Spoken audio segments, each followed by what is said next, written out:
How to survive your child's first day at primary school. Hello and welcome to Videojug. Your child's first day at school can be a nerve-wracking time for both of you, but you're not alone. We've come to Anson Primary School in London and spoken to head teacher Jeff Smith to show you how to prepare well and ease those first day jitters. Step 1. Mix with other children. It's very important that a child is prepared effectively for mixing with other children, and to that course parents can undertake a number of things. They can ensure that their children mix with peers of a similar age. They can be joining mother and toddler groups, for instance. That's a good opportunity for the child to mix with children of a similar age. If parents have got friends with children of similar ages, inviting them round to the house for coffee for the morning, and then this enables the children to play together. It also enables the child to share some of his or her toys, which can be a new experience for some children. And of course, once they move into reception or into nursery, this is going to be an important part of their day, is going to be sharing the equipment that's around in the room. Step 2. Read to them. Reading with children before they come to school is an important part of growing up. So it's very important that the initial skills of learning to read are established at a very young age. And more importantly, a love of books and a fondness to read and find out more is established at a very early age, because the longer you leave it, the more difficult it is to establish those traits. So it's important that time is spent with the child, and it's quite important also that it's a fixed time, a calm time, a quiet time, and a special time for both the parents and the children. Step 3. Establish sleep patterns. The amount of sleep a child gets is obviously very important.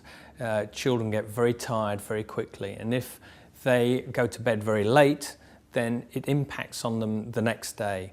And it impacts on them in a number of ways. For instance, they might want to sleep in the morning, or they might be a bit grumpy in the morning or during the course of the day, or around lunchtime, 1 o'clock, 2 o'clock, they suddenly peak and then need a sleep. So it's obviously going to cause problems. Step 4. Practice school skills. When a child comes to nursery, it's important to understand that there'll be no expectations set upon that child.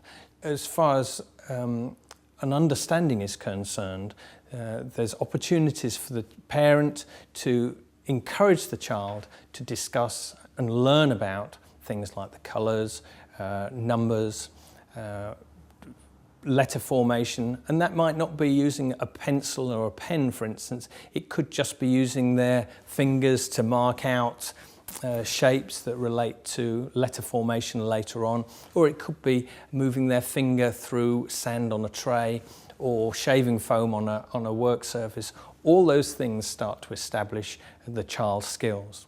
Using construction kits is another valuable tool to use for children to develop their manipulative skills.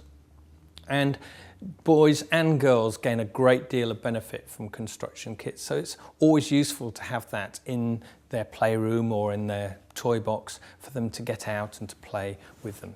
You can use appropriate construction kits for their particular age range, and you can get more and more sophisticated ones the older the children get. Step 5. Visit the school. It's always valuable to visit the school with your child before your child starts in September.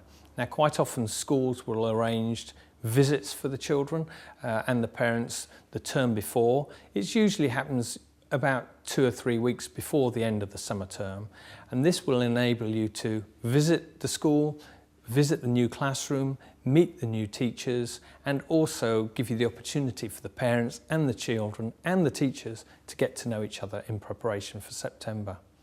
It also breaks down any fears that the children might have, and it also breaks down some of the anxieties that the parents might have, of course, bringing their first child to school or bringing any child to school. It's a very important time for them. Step 6. Ease their anxiety.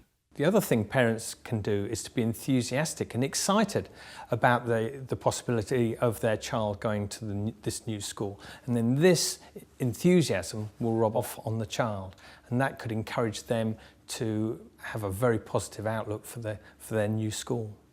Step 7. On the day.